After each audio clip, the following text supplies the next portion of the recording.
Во студиото по 9 часот се дружиме со музичарот Горан Алачки, доктор Камелија Симеонова, специјалист по детска и адолесцентна психијатрија, и Билјана Петровска-Митревска од Националната федерација на фармери. Останете со нас до 11 часот. Почитувани овде во студиото имаме навистина одлична енергија која што верувам дека ќе ја пренесеме и во вашите домови. Се разбира дека ќе ве поканам да останете со нас и до 11 часот и да ги проследите сите разговори кои што ќе ги направиме со денешните наши гости. Заедно со мене ќе биде мојата драга колешка Милина, која што и таа ќе видно насмејана. Добро утро. И од мене почитувани гледачи. Да, убаво кажа Цеца, имаме навистина многу убава енергија. Забавата и смејата започна за време на вестите, така што не можевме кога се вклучија камерите да престанеме и да бидеме сериозни. А и нема потреба да си бидеме спонтани, така да ги поздравиме нашите денешни гости. Веднаш до мене Билјана Петровска-Митревска од Националната федерација на фармери. Добро утро и добре ни дојдовте. Добро утро, ви благодариме за поканата и што сепак еве и на националните медиуми се наоѓа простор во вакви контактни емисии да споделиме нешто за земјоделството, за руралните заедници. Така, има многу интересна тема со вас која што ќе зборуваме. Да, дефинитивно, значи тоа е. Можам да почнам, така? Да ги представиме другите гости, да ги поздравиме, доволно време да си кажете се што сакате до 10:30 ќе бидете во студиото на Здрава Македонија. Веднаш до вас доктор Камелија Симеонова, специјалист по детска и адолесцентна психијатрија. Добро утро и до вас. Вие сте во 9-тиот месец од бременоста. Јас се надевам дека нема да имаме порега по живо и дека ќе ви биде навистина пријатно. Благодарам на поканата. Цице, драго ми е што сум дел од вашите гости денеска и верувам дека добро ќе се дружиме. Така, веднаш до вас легендарниот музичар Горан Алачки. Добро утро. Добро утро. Ни дојдовте од каде рековте? Сте станали уште во 5 часот? Во 4. Во 4? Тргнале во 5 од Владимирово, така? Под Владимирово идам, да, од Владимирово, таму сум последниот период. Меѓутоа, навистина ми е една посебна чест што ме вративте 20-30 години наназад. Не сум влегол во Канал 5. Овде правевме култни емисии. Доаѓа, јас свирев клавир и армоника, доаѓа култни имиња балкански, една Тереза Кесови, Арсе Дедич, Аки Рахимовски, покојни, Северина беше во емисија и така да имаме многу убави спомени и многу убави мисли на тоа време. Ме вративте назад. Фала. Верувам дека со овој спомени ќе ви спратиме и после оваа емисија, но претходно Милена да бидеме добри домаќинки да ги донесам јас кафињата кои што веќе Роберт ги направи во кујната. Добро, не сакаше да го споменеме. Не знам што ме очекува. Ама нема зошто да не го споменеме. Јас секоја емисија кога сум со него во студио кажувам дека тој навистина прави најдобри кафиња. Тоа го кажуваат гостите. Нема тука што да се крие, што да се лаже. Така што вие си нарачавте, ако можам така да кажам, македонско или турско кафе и јас такво пијам, некако најубаво ме расунува и најубаво ми влие рано наутро. Другите видови на кафење јас барем не ги практикувам. Кого беше само средното кафе да прешам? За мене. За вас. За Билјана, да, за докторката и за Горан. Горко рекла ти е без шекер. Горан инаку убаво што спомена дека после подолго време кога доаѓаш во Канал 5, неколку пати контактиравме, едва и најдовме термин кога можете да дојдете. 3-4 месеци се договараме за емисија, да. Јас навистина уште тогаш, уште пред пат кога ве поканив, бев среќна нели да прифатите нормално, бидејќи сте ви еден од најпознатите, најдобрите музичари од класата на Милан Завков, за жал веќе нели починат од таа генерација некаде нели. Да. Така што Македонија стварно треба да се гордее и со вас затоа што зад себе имате многу дела. Дел од нив. Една ќе слушнеме во живо, на крај ќе се испратиме со химната за Владимирово. Инаку ако треба да ги слушаме сите ваши музички дела, затоа ќе ни треба неколку сати. Нема шанси тоа да го направиме во една емисија. Може би денови. Ги собереме сите 550-600 авторски дела што ги имам, тоа е многу. Така што Любов опус. Баш убаво ќе се обидеме, па следен пат ќе ни дојдете пак. Нема да биде последен во секој случај. Најдов како се влегол Канал 5, после тоа се променило многу овде, многу објекти околу телевизијата. Меѓутоа, навистина пак ќе кажам, убави спомени ме врзуваат со вашата телевизија. Супер, баш ни е драго. Како што кажа Цеце, се надеваме дека со убави спомени ќе ви испратиме. Има убави теми и со вас, докторке, и со Билјана. Цеце, може да почнеме со Билјана. Пред се бидејќи забележав дека имаш одлични прашања подготвено за неа, важни, затоа што ние важиме пред се за земјоделска земја, нели, Македонија.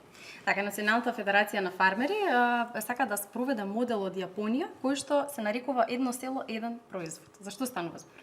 Да, значи тоа е модел, еден производ кој што веќе со години наназад се применува во различни држави. Матична држава и мајка на овој модел е Америка, но сепак поуспешни и поинтересни примери се применале во Јапонија.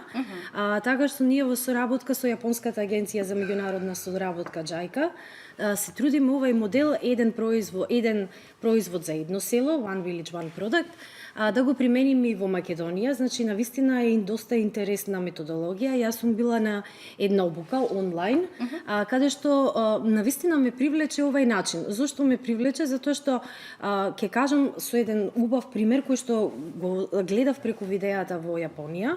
Значи, тоа е едно населено место во северниот дел на Јапонија, се вика Токачи, кој што 60% од производството на пченица, која што е наменита за Јапонија, се произведува токму во тој регион. Но предходно, во 70-тите години уште на минатиот век, карактеристично е исто како што се дешава сега и кај нас.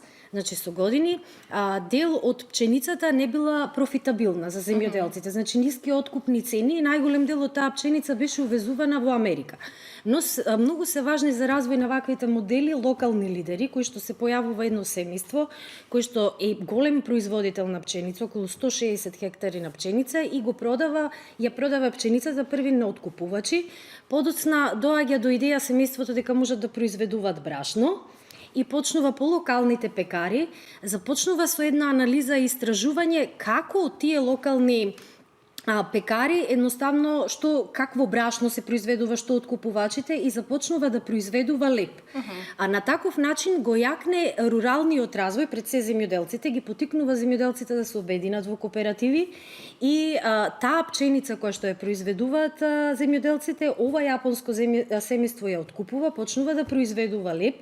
И тоа станува збор за 50 годишен развој, значи неколку генерации во тоа семејство поминуваат, така што сега Токачи е доста препознаен како земја на лебот во Јапонија. Значи, цела Јапонија буквално и набавува леб од тука, но и развиен и туризам, каде што се организираат и фестивали, моделни продавници во Токачи. Тоа е малечко место, рурално место, каде што едноставно започнува да се развива економијата и да се развиваат различни брендови од тоа брашно карактеристично за Токачи, да се прават различни производи, така што ние сме, како да кажам, можеби 50-100 години наназад од она што го потикнаа во Јапонија.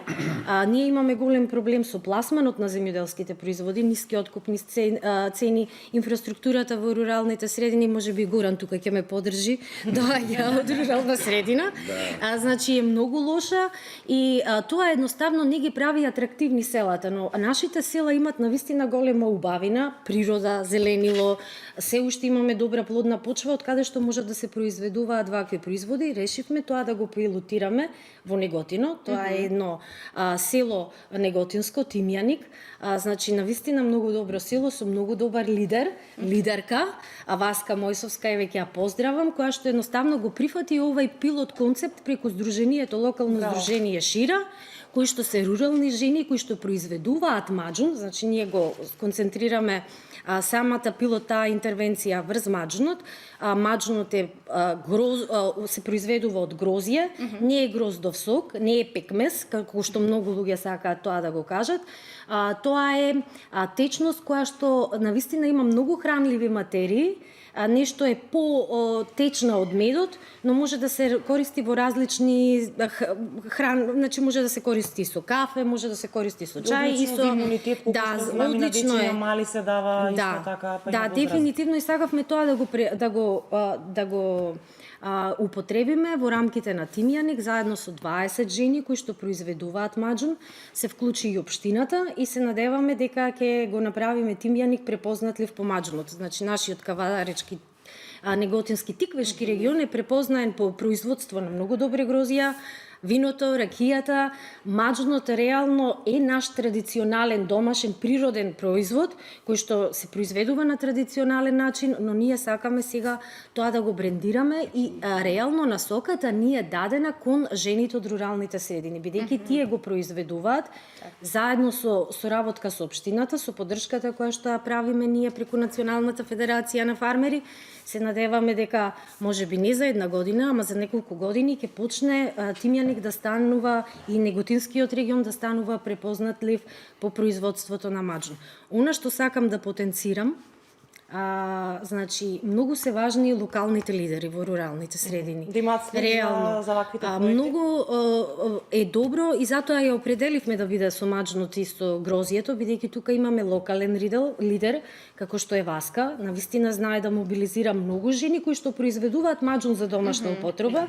Сега е унифициран производот, значи исто така добија и соодветна технологија, машини за производство кои што повторно се поддржани од страна на Џајка. И реално целата процедура не ја води Васка, без разлика што е локален лидер, имаме млад лидер, Ангела Јовановиќ, која што го прифати едноставно целиот процес на производство на маџун и на продажба на маџун. Така што целиот овој проект може да биде сосема атрактивен и за младите. И за младите. Тоа е целата поинта, како да се даде можност на младите преку вакви социјални предпријатија, преку вакви можности, но реално не би можело да профункционираат ако немаат поддршка од општината. Општина Неготино се вклуче, изготвена е стратегија со одделни промотивни настани кои што едноставно треба да привлечат. Кој сила сакате да го спроведете овој проект? Значи One Village, One Product е насочен за едно село. Ние конкретно го развиваме Тимјаник во моментот, но тоа не значи дека може да остане во Тимјаник, може да се префрли, значи и самата технологија да се прифати од локалните села, како што се Горни и Долни Дисан, од другата страна го имаме Пепелиште, значи реално може да се прифати. Истото се направи и во Токачи, не остана самиот тој локален бренд на брашно, се прошири во самите региони, но тоа сепак мора да постои една пилот интервенција и мора да постои желба, иницијатива за ова да се развие. Некако предприемништво, значи некако еден човек кој што ова треба да го произведува, туку со активно вклучување на целата локална заедница. Убав дел од Македонија, Горан сигурно сите градови и села со својата професија имал можност да ги посети. Тимјаник, кога го спомена господјата Билјана, климнавте со глава дека го познавате добро тој регион, иако нели таа зборува за други проекти, вие сте работеле на сосема други проекти, но Македонија нуди можности за се. Како и за земјоделство, така и за музика. Абсолютно, дека треба да се има локални лидери, односно јас би ги нарекол локални херои. Да. Кои што ќе бидат двигател на нештата во таа средина и кои што ќе бидат пример за успешност, нели? И за пред иницијатива. Така, одлично. Се надевам дека така и ќе биде. Докторке, вас да ве прашаме, слободно можете нели да си додадете нешто доколку сакате и на оваа тема, иако со вас решивме да отвориме малку поразлични теми заради професијата која што ја имате. Ќе се согласите и вие дека често во последен период се зборува кај нас за проблемите кои што ги имаат децата, тинеџерите, адолесцентите. За жал слушаме многу немили настани, деца жртви на наследство, насилници во училиштата и така натаму. Многу луѓе знаат да кажат и вистина, од секогаш постоело тоа. Нели, од секогаш во секој училиште, во секој оделение постоел некој кој што ги малтретира, ако можам така да кажам, другите деца, но тоа се така некако се поминувало, нели? Или дома ќе изеде ќотек, народски кажано, па ќе продолжи понатаму. За среќа сега малку повеќе се зборува за тоа на поинаков начин. Добро е што и дел од родителите стануваат свесни дека треба да се побара и стручна помош. А од каде потекнуваат тие проблеми? Може ли да се најде причината и поривот за едно дете да стане насилник? Така. Милина, знаете како, се потекнува од домот. Добро. И ако сакаме да го разбереме детето, тогаш мораме да разбереме семејната динамика. И може би поранешните семејства налекувале малце поразлично од актуелниве денешниве семејства. И сигурно дека тоа делува и на развојот на детето. Порано некако и на децата имале многу попредвидлив ден, да речам, родителите биле многу поприсутни дома. Тие први, втори, трети смени, по неколку дена отсуство од родители малтене не постоеле. И семејството негувало заеднички ритуали, имало многу повеќе аспекти кои што ги ја чувало кохезијата на семејството, самото семејство. А модерните семејства, поради тоа што некако како родителите да се преокупирани со финансии, со бркање на нови позиции и слично, они се доста отсутни. И просто како децата да имаат прилика да се развиваат малку некажано сами. И ние очекуваме дека нели училишните снаги ќе бидат оние кои што ќе бидат доминантни за развојот на детето, меѓутоа не е така. И она што топло би им го препорачала на родителите е да имаат на ум дека детската личност, односно детенцето се формира до некоја си 5-та година. И колку сме ние тука присутни, колку сме сервилни, колку сме, како да кажам, колку ги задоволуваме детските потреби, очекувано дека кај децата тој агресивен феномен, односно феномен на деструкција би бил многу помалку застапен него што е денес. И би сакала и општо и на возрастите да им кажам дека бесот не е примарната емоција. Примарната емоција е тагата. Луѓето се тажни и кога се тажни они се лутат, они тогаш стануваат агресивни. Така што овие се тажни деца, овие не се лоши деца, ова се тажни деца кои што преку тој екстернализирачки образец они успеваат да покажат дека нешто не им се допаѓа што се случува. И тоа е зашто во модерното време за жал се поголем и поголем е бројот на деца кои што за жал имаат вакво однесување кое што е крајно непродуктивно и за нив, а и за општеството. Така, тука можеме и Горан ќе сака да се надоврзе, бидејќи и вие сте татко, вашите деца се поголеми, возрастни, но како било порано, ете? Често знаат луѓето да направат споредба, нели?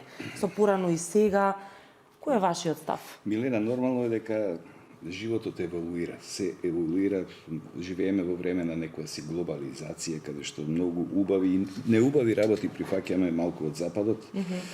Меѓутоа, еве сега со другар ми Александар Јович, заедно патувавме овде. Да го поздравиме, тој веднаш зад камерите, ни прави друштво. Тоа е мој култен војнички другар, се дружиме веќе 40 години, познат гитариста во Шабац и така натака. И се зборевме дека многу морални норми за кои што нашата генерација беше воспитана, денеска не важат едноставно. Зашто? Докторката рече дека имало ритуали. Да, порано се работеше до 3, имаше семеен ручек. Да. Семејството се собираше, се разгледуваа сите проблематики. Мовет ќе си направиш кој каков ден. И можеби мојата генерација како најголем проблем било ако некој пат со топката го скрши училишното стакло. И така натака, тога имаше родителски ради тоа и така натака. Значи имаше една сериозност, поголема тежина на нештата, од што има денеска. Денеска факт е дека ја не сум стручен во оваа тема, меѓутоа може да кажам само родителска гледна точка секако. Колку имало повеќе среќа во воздухот во нашите генерации, за разлика од сега каде што има една голема отуѓеност, има голема. Сето тоа можеби го раѓа и од тој бес, односно тага кој што се претвара во бес, како што каже докторката. Така, да. Се согласуваат повеќето луѓе. И тогаш стануваат сите проблеми. Така, дали сметате дека доволно се зборува сега за ова во образовниот систем, меѓу луѓето кои што се компетентни да направат за ова, колку родителите доаѓаат да побараат совет, еве, кај вас или кај ваши колеги, бидејќи има родители кои што не сакаат да прифатат дека нивните деца. Не, моето дете нема шанси да направило такво нешто и така натаму. Што е искуството ваше? Јас морам да кажам дека детски психијатар е снага од која ќе се потрошат сите ресурси, од која ќе се иде на бајачки, гадачи и се останато. Да, комшики и слично. И морам да признам дека свеста на нашиот народ за менталното здравје е во подем. Тоа е како да кажам, неблагодарно да се каже дека луѓето едноставно веќе не се така, да речам, слепи за тоа што се случува. Меѓутоа, родителите, како да кажам, родителството само по себе е најсензитивната категорија. Луѓето ќе ви простат ако им кажете дека не се добри на работно место, дека не се добри сопружници. Меѓутоа, ако на некого кажете вие сте лош родител, односно вие грешите, а човечки да се греши, па мислам дека највеќе би се наљутили. Искуството покажува дека на родителите најтешко е да им се каже, да им се укаже кога се случува збор за нешто, за некоја нивна грешка, односно нешто што они направиле на некој начин, па родило последици кај детето. Така што, оно што сакам да ги охрабрам родителите, дека сите ние грешиме. И човечки е да се греши, меѓутоа уште по човечки да гледаме да ги поправиме грешките кога ги правиме. И морам да кажам дека посетата на психолози е доста зачестена во модерно време, па ќе кажам психијатрија станува на можеби повеќе табу тема, заради тоа што можеби психијатарот луѓето го асоцираат со фармакотерапија, односно со лекови. Така што од тој аспект можам да кажам дека кај нас ние сме заднијата карика кога сите ресурси се потрошени. Меѓутоа сакам на родителите да го искористам овој момент да им кажам дека детски психијатар не значи дека детето е болно или дека нешто се случува, него апсолутно е лице стручно кое што може да им помогне да можеби на поинаков начин ја разбере таа семејна динамика и да ги охрабри дека едноставно секој еден човек во животот во текот има потреба од психотерапевт, односно од психијатар кој што можеби му помогнал ако нешто му се случува. Бидејќи модерното време стварно нуди низа на стресогени настани, што не секогаш личноста е во снага да одговори на истото. Да, не секој исто реагира, некој може да ги поднесе тие работи, некој малку потешко, е потребна е стручна помош и тоа е сосема. Да, и логично е дека ако се консултираме со пријателите, они не сакаат, тоа се луѓе кои што се наши, како да кажам, нашето најблиско обкружување и они можеби и сугестите кои што би ни ги дале би било да чуваат нашата стабилност, а не значи секогаш дека нашата стабилност е пожелна за развојот на семејството. Така. Докторке, што мислите? Еве, јас мислам дека и музиката е дел од таа ментална хигиена, нели? Да. Имам еден пријател, се вика Томче Таневски, он е еден од нашите музикотерапевти овде во Македонија и за жал многу малку искористен. Значи неговите ресурси, јас го поздравувам. Сега ми текна надоврзам на муабетот. Меѓутоа, навистина, зашто хемиски средства, зашто лекарства? Кога имаме други некои методи, еве музиката е лек за душата, нели? Една енергија која што заменувам, јас мислам многу апчиња. Слушаат ли денешните деца, извинете, соодветна музика според вас? Дали слушаат? Па видите, музиката се дели, не можеш да кажеш соодветна или не соодветна. Па има сега таму квалитет термини кои што се користат. На добра и на лоша, значи не е важно. Меѓутоа, вака, во некоја отуѓеност, можеби они наоѓаат на социјалните мрежи некои своји гуруа, лидери, кои што може да ги однесат во некои други погрешни идоли, ете, убаво кажавте, кои што може да ги однесат во некоја друга димензија или на друга фреквенција, да размислуваат тотално другачи, некои инфлуенсери, така наречени и така натаму. Докторке, ве прекинав. Да. Извинете. Не, нема проблем. Јас баш сакав да многу ми се допадна прашањето што ми го поставивте и морам да нагласам дека културолошки спортот и музиката во нашето општество се гледаат, нели, она и кога ќе те прашаат дома што доби петка и на пример ако кажеш дека музичко и физичко се доби петка е добро, математика кажем ми што направи. Да. Не е важно. Трауми из детинства, да. И јас морам да кажам и на родителите да ги освестам дека паралелно, значи, со развојот на мозочето, на детското мозоче, односно на личноста, пошто личноста расте до некои се 24 години, спортот и музиката се есенцијални за нормално психофизичко функционирање. Да. Докажано е деца кои што се физички активни, кои што ја користат чаката, дека развиваат посебни центри во мозокот кои што не ги развиваат децата кои што не користат. Математиката секако далеку дека нели е предмет кој што треба да го запоставиме, не, он развива логичко мислење. Меѓутоа, логиката не секогаш гарантира дека детето ќе функционира уредно во животот. Така е. Музиката е нега на душата, апсолутно е нега на душата и заради тоа од најрана возраст јас ги советувам родителите да им пуштаат музика на дечињата кога се развиваат, кога растат, па дури да она како велиме ние класична музика додека спијат. Заради тоа што тие бранови научно е докажано, значи во универзитети во Пенсилванија докажано е дека тие апсолутно прават подобрување на самата архитектоника на мозокот. Така што би сакала топло да препорачам на родителите дека математика е важна. Меѓутоа не е најважна. Да.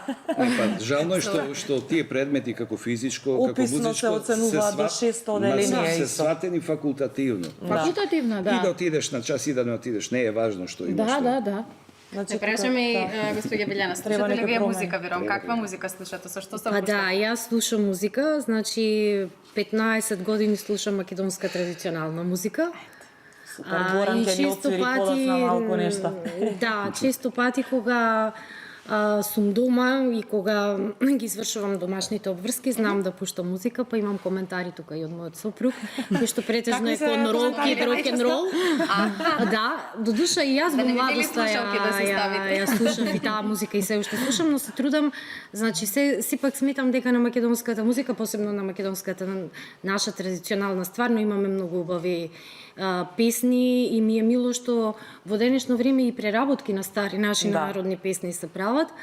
Така што јас таа музика си ја слушам. Еве, сега конкретно и често пати знам, кога сум дома, Буба Мара обично промовираат таква музика од тие, поврзано на YouTube има дошта и со интересни разговори, па поврзано со музика. Лани имаше многу убав настап, Андријана Јаневска реално. Одлична најава на 27-то издание на Златна Буба Мара. Може да го гледате инаку во недела на 3 март од 19:30, но нешто подоцна ќе зборуваме и за Буба Марата. Јас би се навратила имаше свое така е.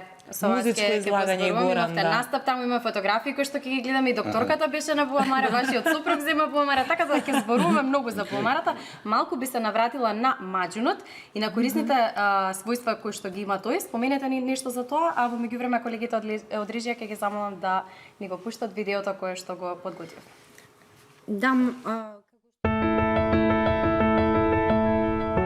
Промовираме еден нов момент, производство на домашен маџун, едно село, еден производ.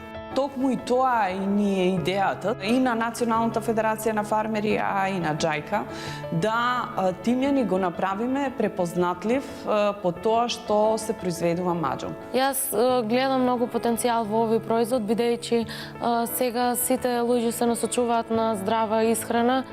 Ако во виното е вистината, во маџунот е здравието.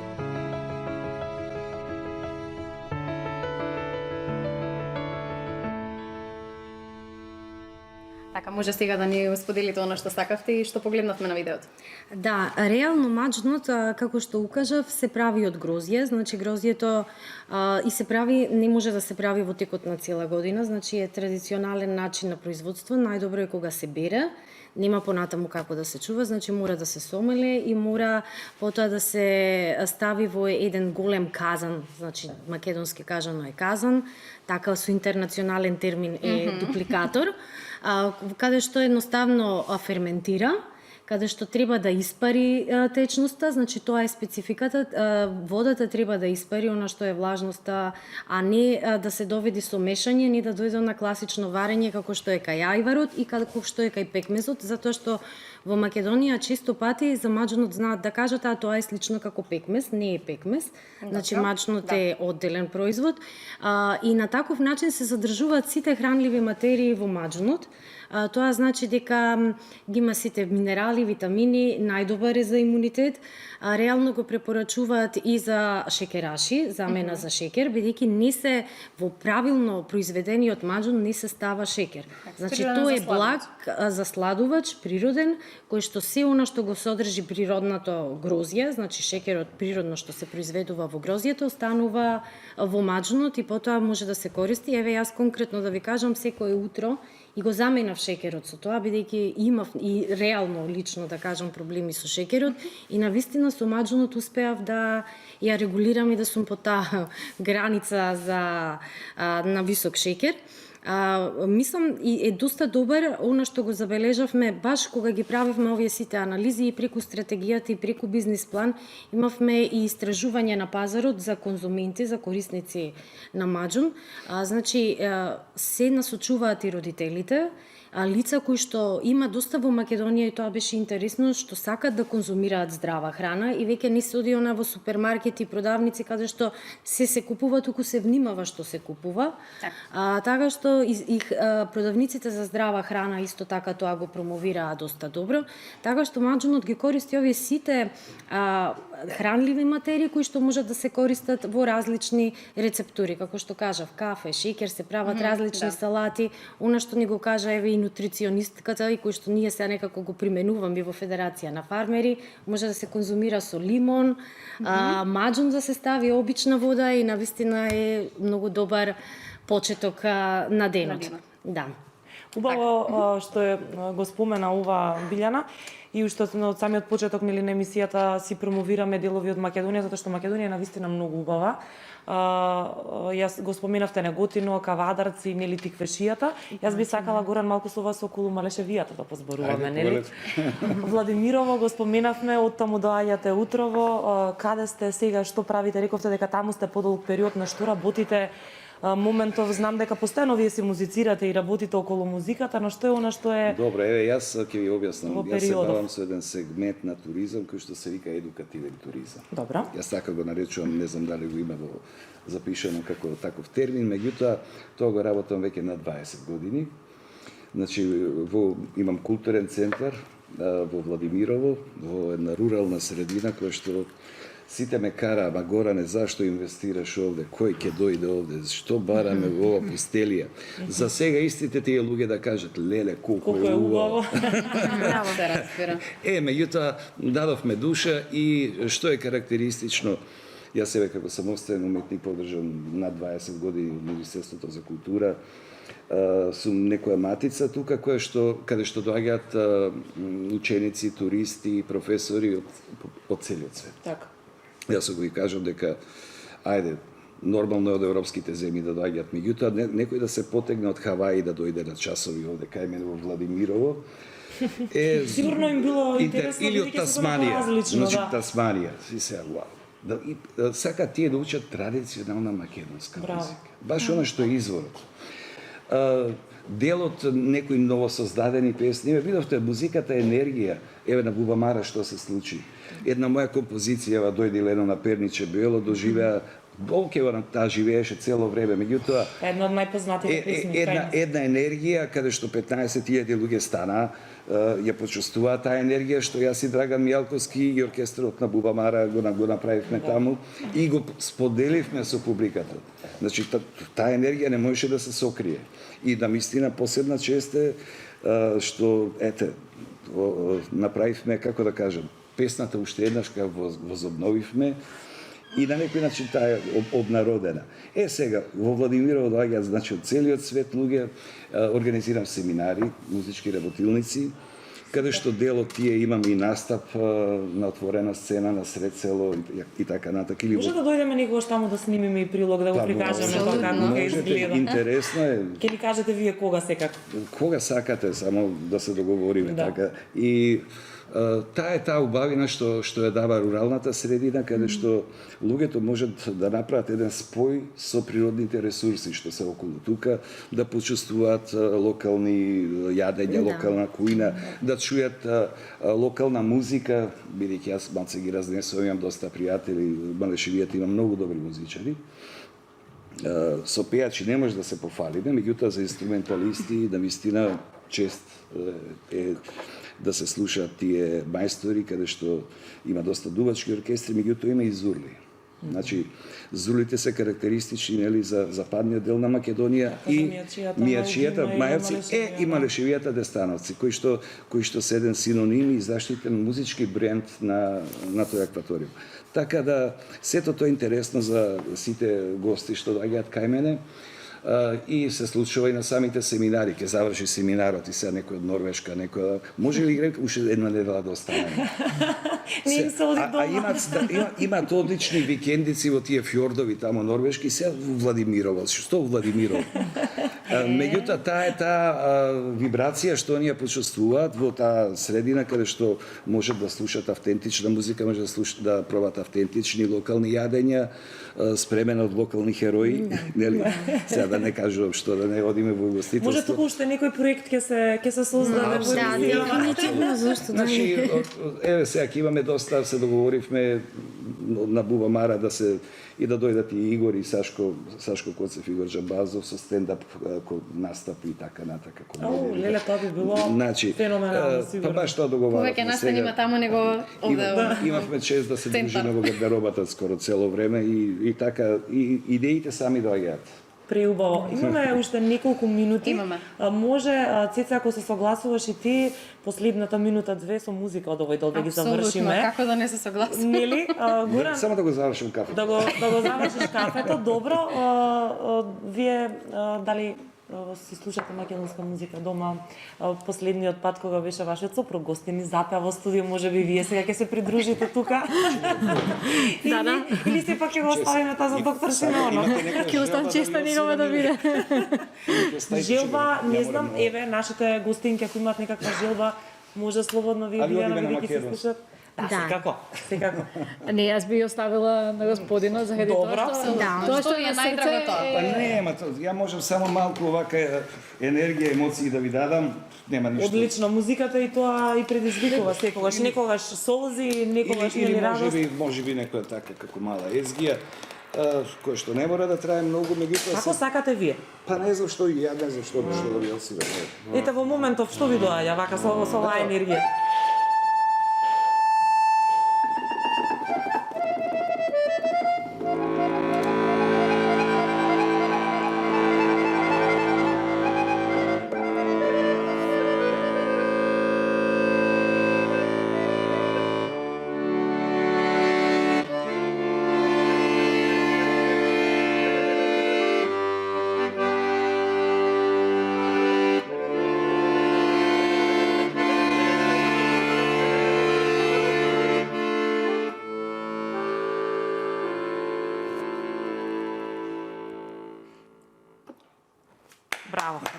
Браво. Јас морам да го овековечам овој момент, иако се тоа ќе биде поставено после на YouTube, секако и снимка, да. Но ете да си имаме и ние спомен, бидејќи често секогаш кога доаѓаат вакви гости кај нас, да бидат тука во оваа емисија, во ова студио и да поразговараме за сето она што ви се случува во моментов, но и да се потсетиме нели во вториот дел посебно го правиме тоа и на почетоците на секој од вас во професијата, па имаме фотографии. Цеце, какви убави фотографии, најде секако во согласност со вас. Не сте подготвени за оно што сум го нашло. Секако во согласност со вас. Но мора да направиме на кратка пауза со реклами, веднаш потоа се враќаме во студиото.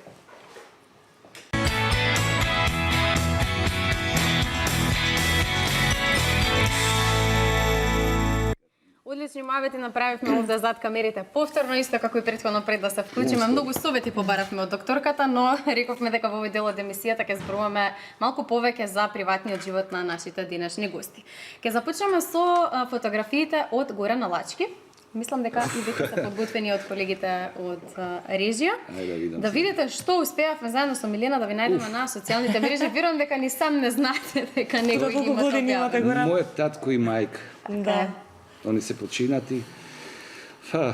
Едни прекрасни луѓе, мајка ми беше просветен работник, во Песталоци работеше долги години, а татко им беше војно лице, полковник, прво во Југословенската народна армија, па понатаму во Македонската.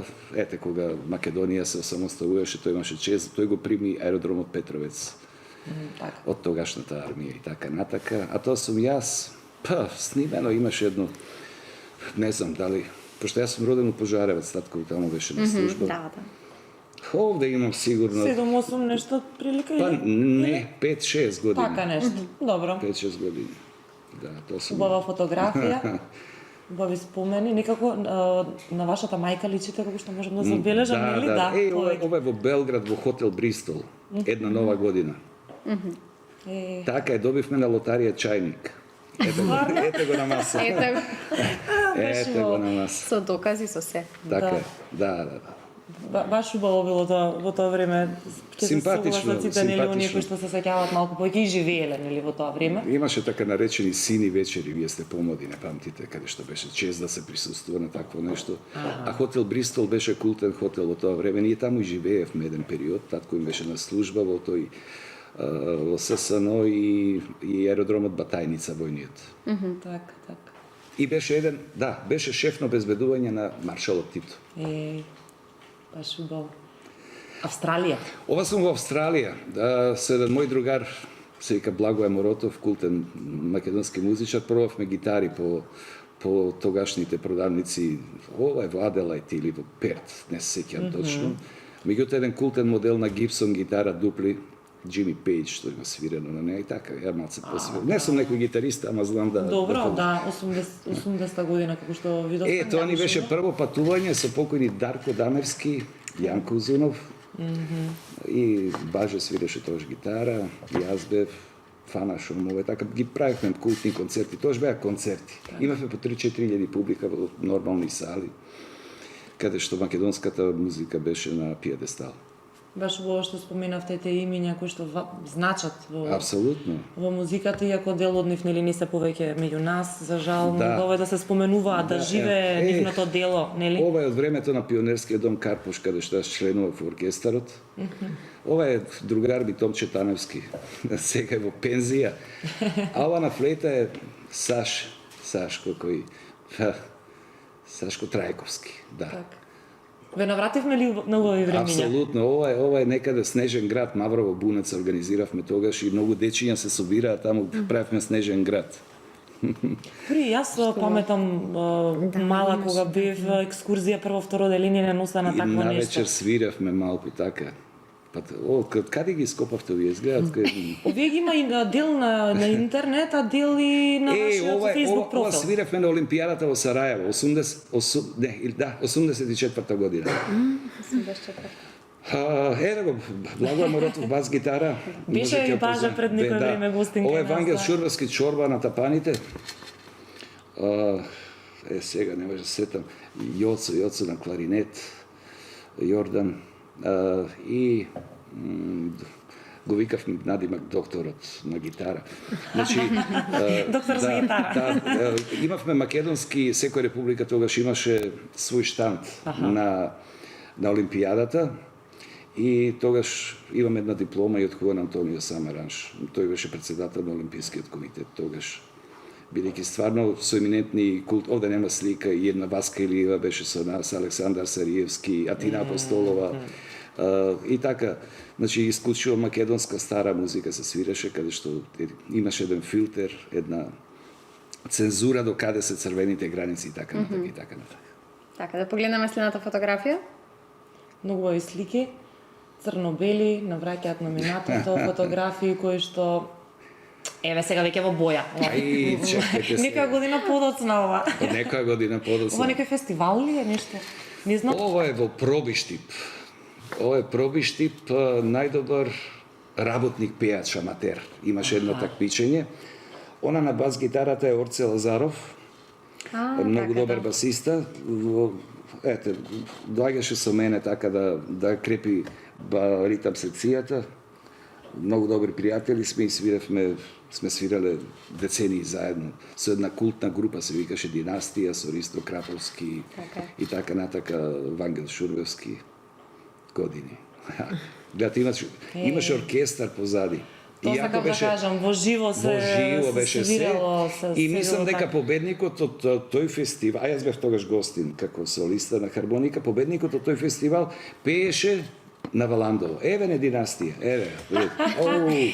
Ова е многу добра фотографија и како сте скомбинирале со боја, со нели оддела, мислам се тоа Бевме одлична група, свиравме и забавно и народно, и бевме многу барани и луѓето организираа семејни веселби тогаш кога бевме ние слободни.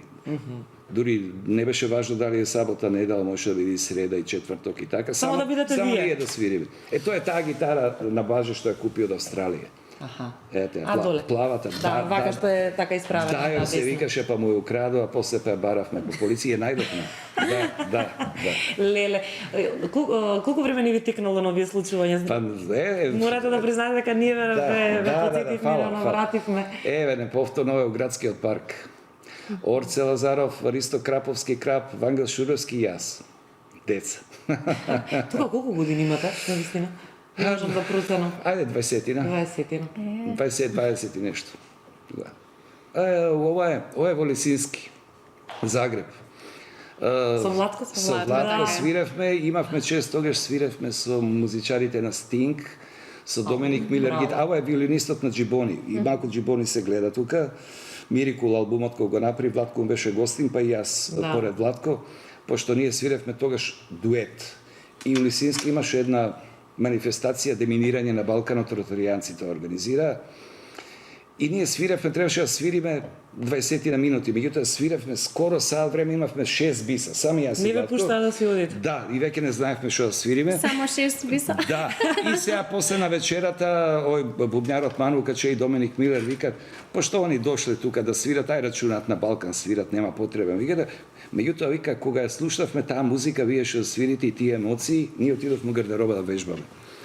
И кога излегува на бина, после јас и Владко бевме негде горе у публика, и Пино Паладино, басистот на Клептон, на Ерик Клептон, исто рече, после ова музика ни е многу тешко да свириме, верувате, и имаше едно топ светло, така и на нас, и цела сала стана. Убави спомени. Такви комплименти, посебно такви нели музичари од светски калибар, сигурно многу ги значеле. Ова е во Австралија. Ова е најголемиот менаџер на сите времиња што е на микрофонот. Сика Ник Ристевски. Голем донатор. Македонец е од попотекло од Егејска Македонија. Меѓутоа имаше приватно радио и ова е на еден стадион во една насаба во Сиднеј, Мериквил се вика, каде што собиравме по 10-20 илјади луѓе и каде што стварно се свиреше, се пееше, вистински концерт, она што би се рекло. Да, тоа е. Нешто што денес не се случува. Имам 15 пати одена во Австралија на големи Тоа ми беше следното прашање, колку пати сте биле, браво, секоја И последен пат 94-та година. Од тогаш не? Од тогаш не сум бил. Да. Напорни се тие патувања, а и настапите таму преминаа во локални забави, така да ги нема, ја нема на тежина концертна што имаше на времето. Али сето тоа се должи можеби на квалитетот на музиката што денеска се пласира и се нуди, и кој што га, ова е спомен од Драги Митев, еден од најголемите кларинетисти и основачи на фестивалот во Ландово, каде што ја свирев во неговите златни времиња, кога денеска живеат тие песни. Пак Вангел Шуровски доле, Благој Моротов на контрабасот што седи, и тоа сум јас горе на армониката. Бевме квартет кој што го прошета светот тогаш за тие 10 години. Многу концерти низ Америка, Канада, Германија. Имавме една страшна случка. Еве ова е Ману Каче, ова е еден од најголемите тапанари на свет што свири со Стинг. Исто во гардероба пред настап.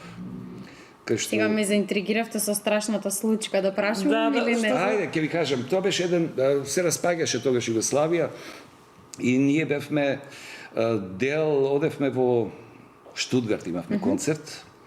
Тоа беше како еден, требаше да биде југословенски концерт. Ние од овде бевме оркестар со Драги Митев. Селимал Желчевски дуетот од Белград требаше да ги земи, со комбе идевме. А од Србија беше, сега не се сеќавам, тогаш имаше еден хит, мислам Добривој Топаловиќ беше со нас, еден хармоникаш Бане, одевме со комбе и комбето одеше максимум 80 на сат, Мерцедес, убава комбе, меѓутоа.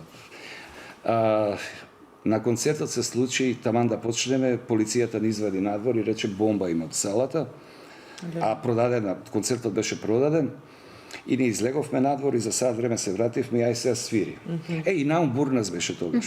Човекот го заборави текстот од страв, требаше да пее. Сигурно било многу стресно. Требаше да пее Наум Бурнас, пилето ми пее рано на сабаѓи. И тој почна да пее и ја заврши со на заборави текстот како иде и така беше малку тоа смешно.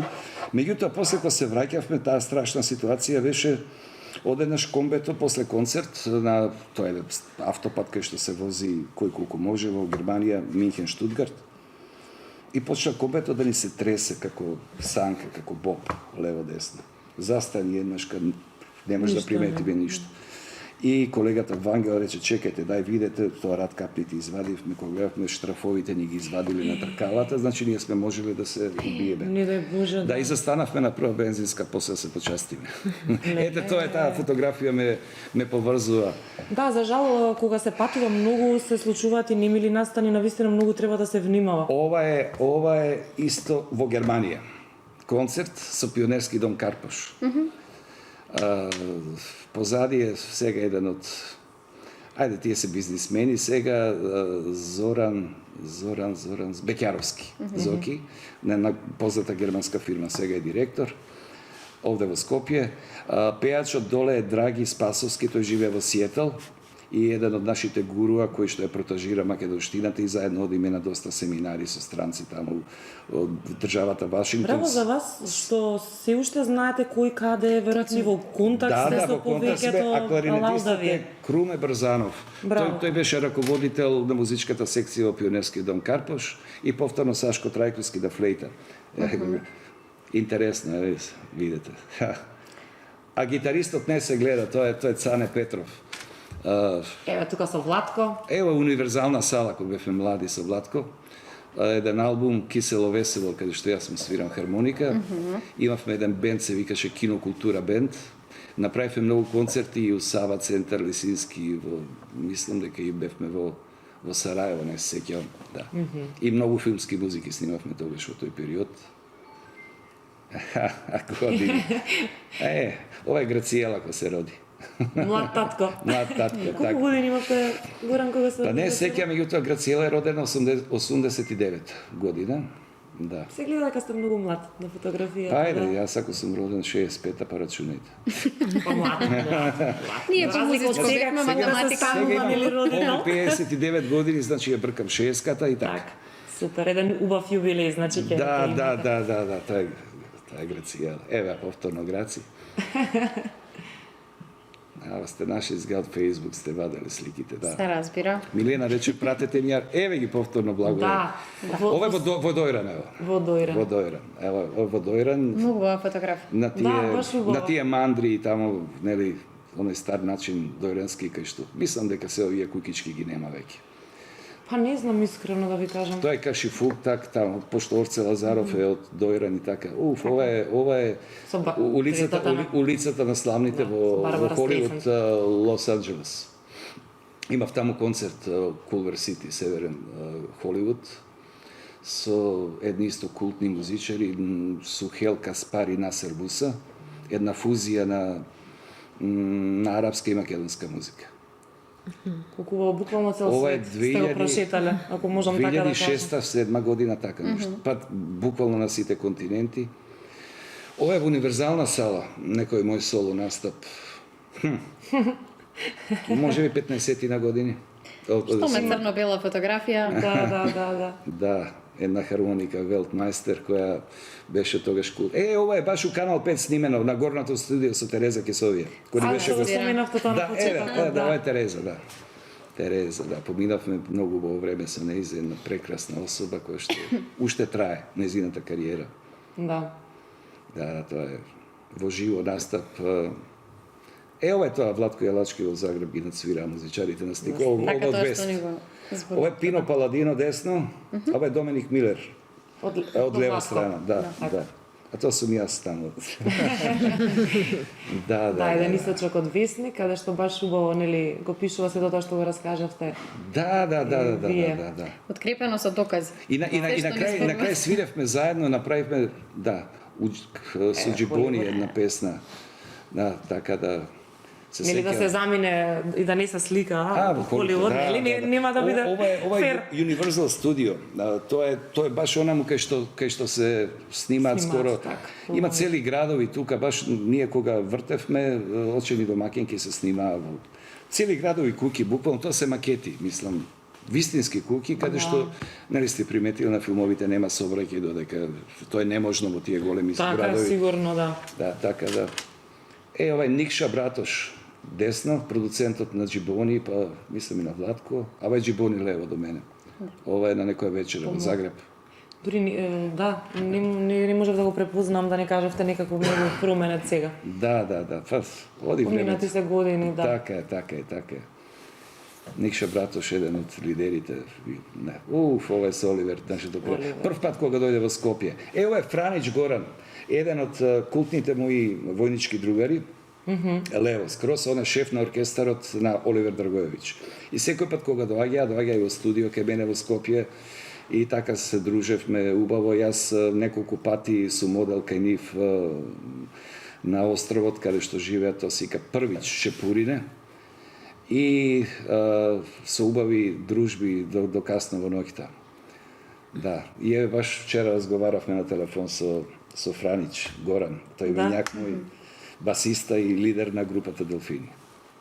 Имаме уште 2-3 фотографии. Ова е покојни Луис. Ова е на една промоција во Белград. Заборев само во кој... кој ли промовираш? Оде со Драган Вучич бевме. И со Ферус. Да, има. И цела белградска естрада беше. Да, ги нема веќе, ги нема. Меѓу нас дури да не ни се верува. Да, па Драган замина еден од првите, па после Џорлев дојде на ред. Ова е мајка ми покојна исто, ова е во Радовиш, нашата семејна куќа. Мајка ми почина минатата година и така години. Таков е животот. Едни заменуваат, други ова е сега Буба Мара со Игор на проба. Супер, денеска навистина одлична најава дадовме за нешто ќе го гледаат нашите гледачи во недела. Во недела Ако не се лажам, така во 19:30. Ако не се лажам, и последната фотографија од Буба Мара, токму од спектакуларниот настап кој што го имавте. Да, па еден од хајлајтите мислам дека беше баш овој момент со Драган, кај што после 35 години повторно заедно ја изведовме Дојди Лено на Перниче Бело на општо задоволство на сите присутни во салата.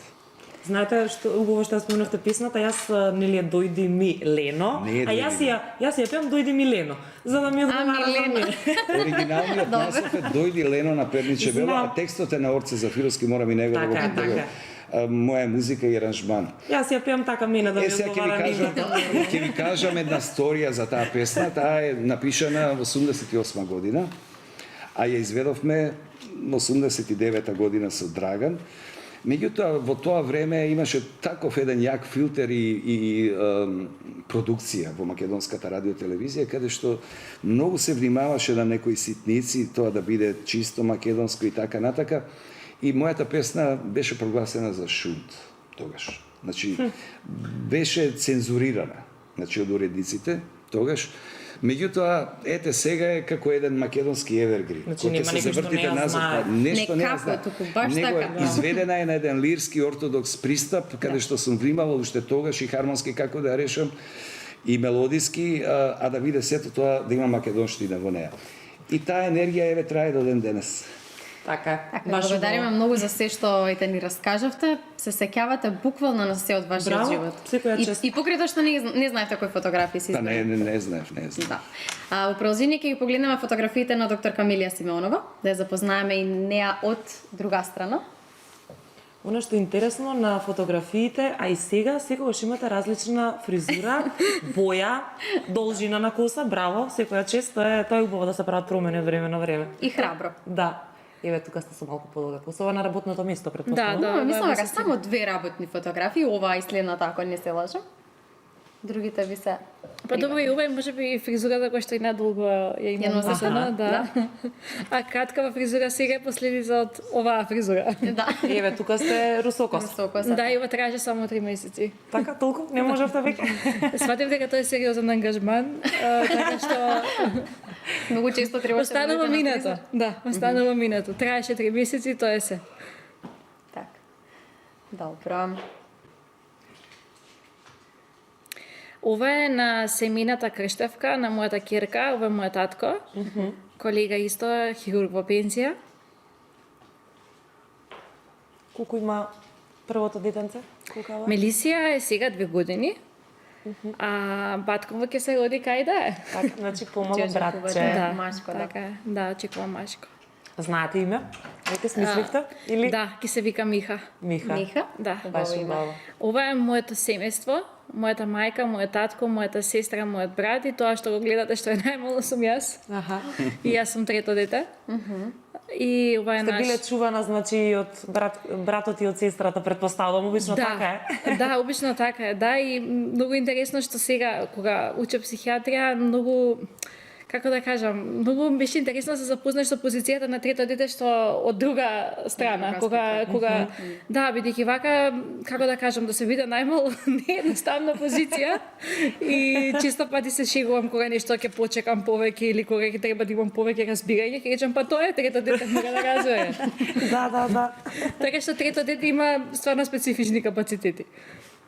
Како беше првото дете, нели му се тресеш најмногу, второто така, гледам третото само се чува. Да. Ова е исто во нашата семејна куќа, во Козла, во Трнадол, и повторно ние петорица, и ова беше така едно царство во кое што живеевме.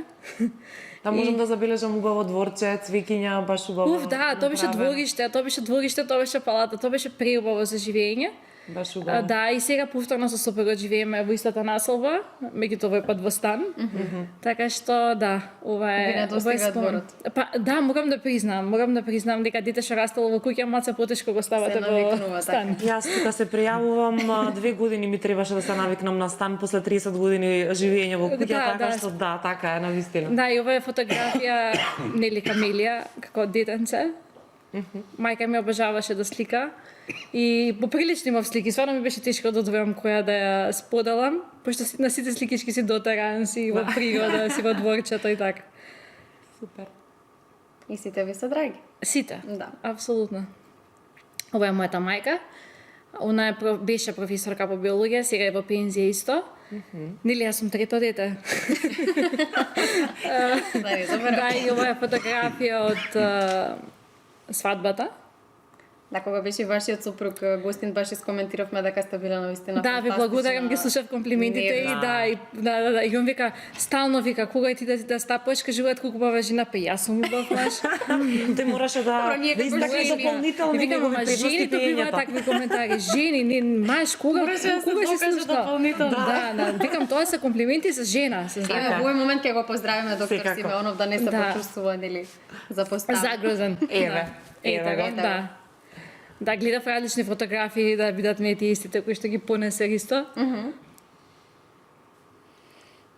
Инаку свадбата ни беше во Бакал, во Бревеница. Ова сум јас, мислам дека тука сум вака 6 месец, 7 бремена. Ова е кога ја носев ќерка ми на фотосесија за Нова година. И искористивме нели да набрат фотографии мајка и мајка. А, значи ова е сега? Сега, да, ова зима. 2 месеци, 3, да, така. Да, ова зима. Тие се фотографии што ќе си останат спомени, така што баш убаво што Да, сте ова направили. е неколку дена пред да се поредам со Мелисија и Не вие, браво, не знам што да кажам. Неколку дена вака, штърги сега носи. неколку дена вака.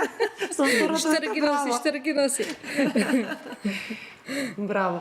Тоа Сакавте тоа да многу кажете помага. пред да се породите? Вежба. вежба. Да, тоа. Ова е моето прво куќе, лично мое, меѓутоа за жал веќе не е меѓу нас, Монг. И оние дочека Мели од болница. Ова Мели е тука 2 недели. Нема повеќе. Да. Иптен. Да, и он беше облечен, сите беа во шема. Сега пак сме со 3 куќиња, да не жалите. Али да, тогаш бевме со 2. Али успеавме кога да го најдеме братчето негово, па сега го чувам и братчето негово. Така што да, он Ќе беше биде весело сега и со девенца, дома 3 куќиња, едно детенце, Да. 2 годишно, супер ќе биде. Ова е крштевката во Свети Јован црквата. Тука имате трета фризура. Епа, да, тие се можностите, да, кога Супер. различна жена, мојот сопруг има прилика сега па да има различна На жена. ексклузивно право. Да, ексклузивно право. Ова е во Будимпешта, бевме Мелисија, макар што само што е роден и она, нонстоп некаде патуваме, некаде ја носиме и ова е во Будимпешта. Беше на вистина студено и затоа викаме и дома ирвашче, зашто стално носиме на најголеми студови, али добар имунитет има. Тоа сакам да Издржува. кажам, имунитетот така Издржува, јак не да. барам така Да. велат докторите. Да. Ова сум јас. Црвенката. Црвенкапа, оградинка, дотерана, нели? Браво. Средана. Уште од мала. Со цветовите од дворот, тоа е од куќата. Ова фустанче го има исплетено мојата баба за мене. Така што е така една од подрагите фотографии. Супер. Кој што си ги имате, да. Да. Еве Мелисија на фотосесијата. Да. Ова треба во рамка. Да, Фотографија. еве Многу сме убаво. тука пак, она како пие сокче. Ова е Невеста на златна Бубамара. бумара, Така. така е, со супругот. Некако сите погледи беа на кај вас сперени. Колку згодна трудница, поздревте специфично и многу модерно облечено. Благодарам. Како си поминавте на Бубамар? Одлично, беше стварно живење. Издржавте Докрај. Мене дури не ми се вера како успев толку сати без да имам последици. Но беше интересно. Многу, Може би многу, затоа. многу, навистина. Ова се изработките од глина кога беше корона пандемијата, бидејќи бевме некако повеќе, да речам, нели оставени со тие, како да кажем, ротирачки смени. Ова вие изработувавте? Да, ова јас го правев со полимерна глина, така се викаат модерните глини. И правев автомобилчиња, фигурчиња, најразноразни. Мислам дека има и повеќе фотографии, може слободно да ги сменат да видат. Браво. Се многу хубаво што откривте, нели, во тој период или и порано сте се обидувале да правите? Не, па јас тоа што го напоменав, нели, јас сум во моето семејство, интелектуалноста беше најзначена и креативноста може би помалку. И ова беше така за прв пат во животот да имам прилика да имам можеби слободно време и да се фокусирам на нешто. И беше интересно како наивно почнав, а и доста фигури направив, над 200 фигури. Ова се цртежи кога бев бремена, ги цртав за Мелисија. Секоја чест. Браво. Тоа е монк и на куќето што ви кажав што повеќе не е меѓу нас, тоа е монк на сликата десно. Тоа беше предвидување како ќе биде кирка. Некоја фотографија за нас, за Здрава Македонија. Да. Така, тоа беше последната фотографија. Ви благодарам и вам за се што споделите со цела македонска јавност. Морам да ја прашам и Билјана. Вие сте од Битола, ако не се лажам. Да, Какво детство имате, како растете? Од Битола, баш ми беа интересни фотографиите. Да, многу. Што ги гледавме. Така што е нашето време, се ајде јас ко Горан, во нашето време. Но на вистина било поразлично. Да. Беше на вистина поразлично. Значи се даваа на други вредности, се даваше на дружба, на повеќе бевме како деца надвор, знаевме да играме и си измислувавме игри, за разлика од денешните деца, младината, значи кога почнува оние излегувања, се знаеше, ние не бевме деца со многу пари. Тоа беше период на транзиција, јас сум тие години, 81 сум родена, така што започна во Македонија една транзиција, многу од нашите родители остануваа без работа и ние бевме принудени да уживаме со многу малку средства, со многу малку финансии, ама навистина за разлика од сега кога ќе направам споредба дека децата све имат, ние имавме поубаво детство и поубави дружби, се правеа многу забави во паркови, кафичите реално постоеа за разлика од сега, не знам ноќниот живот, одамна не сум излегувала, но мислам дека не постои таков ноќен живот со кафичи каде што има на отвореност, да може да има музика, да може да има ефтини пијачки или кафиња. Значи некако се е измешано, навистина морам да признам дека нашето време изобилуваше со многу добра музика. Во наше време не само што се слушаше и народната музика беше подобра, значи многу малку, тогаш почнуваше на турбо фолк, се слушаше народна музика, се уште се слушаше рок, се уште се слушаше рок н рол. Во Битола морам да укажам сцената беше многу подобра. Дека широк сокак беше поделен, се знаеше каде излегуваат рокери, каде излегуваат панкери. Да знаеш кој каде да најдеш, тогаш ако ти мислам треба. дека почнуваше техно стилот да се развива, каде одат техно селебрити луѓе, така познати луѓе кои што беа низ градовите веќе почнуваа да излегуваат во тие ноќни клубови, но стварно имаше забава за се и ништо што ми оставува секогаш впечаток беше Великден.